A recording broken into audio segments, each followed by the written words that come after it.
TV9 big news big debate వేదికగా NVSS Prabhakar సంచలన వ్యాఖ్యలు చేశారు. తెలంగాణ కాంగ్రెస్ ఇన్ఛార్జ్ దీపాదాస్ మున్షికి బెంజ్ కార్ ఇచ్చారన్నారు నేతలు.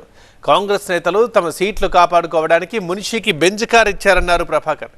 దానికి సంబంధించి తమ దగ్గర అన్ని ఆధారాలున్నాయన్నారు. అయితే ఎన్వీఎస్ఎస్ ప్రభాకర్ వ్యాఖ్యలు వెంటనే వెనక్కి తీసుకోవాలన్నారు కాంగ్రెస్ నేత ఆది శ్రీనివాస్.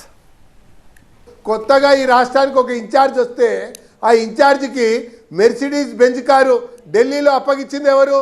నేను చెప్తా, డేట్ కూడా చెప్తా, ఎవరు డబ్బులు కట్టారో కూడా చెప్తా, ఏ రకంగా తాళం చెవులు ఇచ్చారో కూడా చెప్తా, ఎప్పుడు ఇచ్చారో కూడా చెప్తా. కాంగ్రెస్ పార్టీకి అలవాటు, కాంగ్రెస్ పార్టీకి అలవాటు ఏంటిది మొత్తం మెర్సిడీస్ బెంజ్ కారు ఎవరికి? దీపాదాస్ మున్షి కొత్తగా ఇన్ఛార్జ్ వచ్చారు, వచ్చిందా? ప్రియరంజన్ దాస్ మున్షి భార్యకి మన రాష్ట్ర ఇన్ఛార్జ్ కి ఆమె రాగానే మొదటి వారంలోనే మెర్సిడీస్ బెంజ్ కార్ తెలుసు మాకు. ఎవరిచ్చారు? ఆమెకి ఎవరు బుక్ చేసి ఇచ్చారో కూడా తెలుసు. ఎవరిచ్చారు? ఎవరు ఇచ్చారో కూడా తెలుసు. వాస్తవం ఇవన్నీ కాంగ్రెస్ లో సీట్లు కాపాడుకోవటం కొరకు పోస్టులు తెచ్చుకోవటం కొరకు ఆ రకంగా చేయటం కాంగ్రెస్ సంస్కృతి. కాబట్టి ఒక్కొక్కరు వీడిపోతా ఉన్నారు, ఒక్కొక్కరు వెళ్ళిపోతా ఉన్నారు,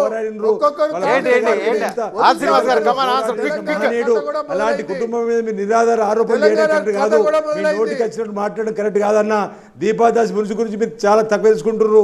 ఆమె చాలా పేదలంటే ప్రేమ. ఆమె పేదల కోసం పనిచేసేటువంటి దీపాదాస్ మున్షి ఎంత నిరాడంబరాలు తెలుసా మీకు? హస్బెండ్ ఎన్ని కార్యక్రమాలలో ఈ దేశంలో ఉన్నటువంటి కార్యక్రమాల్లో పేదలకు ఉపయోగపడే పథకాలు తీసుకొచ్చిందో తెలుసా? అలాంటి ఆమె మీద మీరు ఒక మహిళను చూడకూడదు కూడా మీరు ఇష్టానుసారంగా మాట్లాడే మాటలు వెనక్కి తీసుకోండి. ఇది కరెక్ట్ కాదు, చాలా స్పష్టంగా కరెక్ట్ కాదన్న ప్రభాకర్. మీరు ఏదైనా మాట్లాడితే ఎట్లన్నా నీ నోటికి వచ్చేట్టు మాట్లాడన్నా ఆమె సేవ వచ్చింది. మేము కూడా ఆరోపణ చేయగలుగుతాం మీ మీద.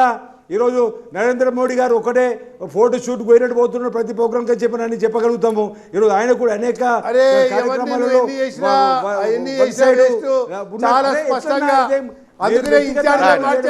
సిద్ధాంతం చెప్పండి. ఠాగూర్ ఎందుకు మారాడు? ఠాకరే ఎందుకు మారాడు?